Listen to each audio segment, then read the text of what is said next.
if you ever need to put your saxophone down, you can lay it down on the side where all the rods are, so that you avoid pushing any of these keys down while you've got it laying down. Of course, it's always better to just put it back in the case.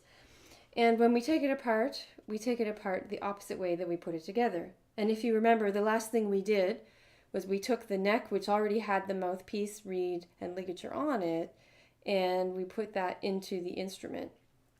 So we're going to take that off first. So in order to do that, we need to unscrew the screw that's on the right hand side of the instrument. So we're going to twist that towards us.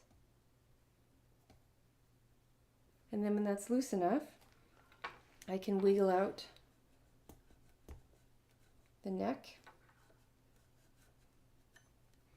And I'm going to put the body of my instrument back into its case here.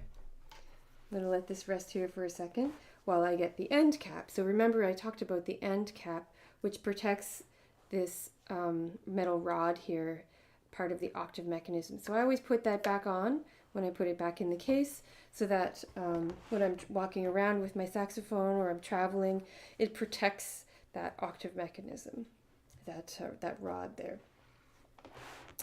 So now we'll take apart the reed, mouthpiece, ligature, the opposite way that we put it together. So we'll take the reed off next. So I'm loosening my ligature here, and I'm just moving it up, and then I'll push my reed out from the bottom here. I'll let that sit there just for a second. And I have a reed case. Put that back into. I'm going to put that back into my bag.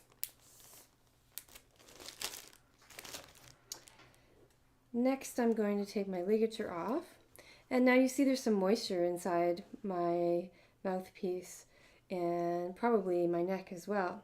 So I'm going to take the swab that I use for that, and I know it fits through the mouthpiece, so I can put it through the bottom end, and then I can see that it comes out the mouthpiece end. So I'm going to swab that like that, and I might do it twice because you can see there's still moisture. This has like a flexible end, so it's really nice, and it doesn't need a weight necessarily, and it pushes through quite easily. But you could use a clarinet swab, a cotton clarinet swab also for this. So I did that twice. Again, I'm grasping onto my neck without pushing onto this octave mechanism, and I'm gently twisting. I'll put my neck back into its spot. And then if you remember, I had an old broken reed that I use in order to keep my ligature from getting bent while it's in the case. So I'll put that on, and that helps keep my ligature from getting bent and helps me know where it is every time I go to put my instrument together.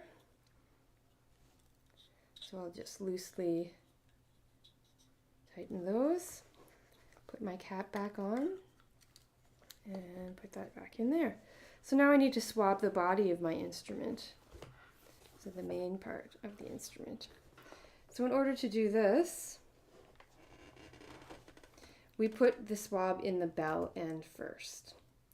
So I'll put the weight in here. Push the rest of the string through. This can be a little bit awkward, but you'll eventually get the hang of it.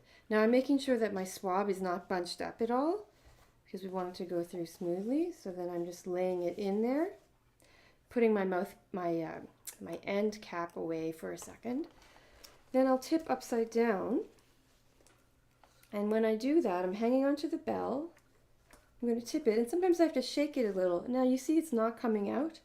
What I'm looking for is for the weight to come out this end, but I'm not seeing it. So that means that something's bunched up in there somewhere. Whoops. So I'm just going to give that another try. I'm going to straighten out this part of the swab, and then I'm going to try it again. And then you see it came right out. So then I can pull that through. And you can do it twice if you like. Put my end cap back and then put it back in my case. So you can store your swabs in here, or you can store your swabs in the pocket up top. I'm also going to put my neck strap back in the case. Close it up.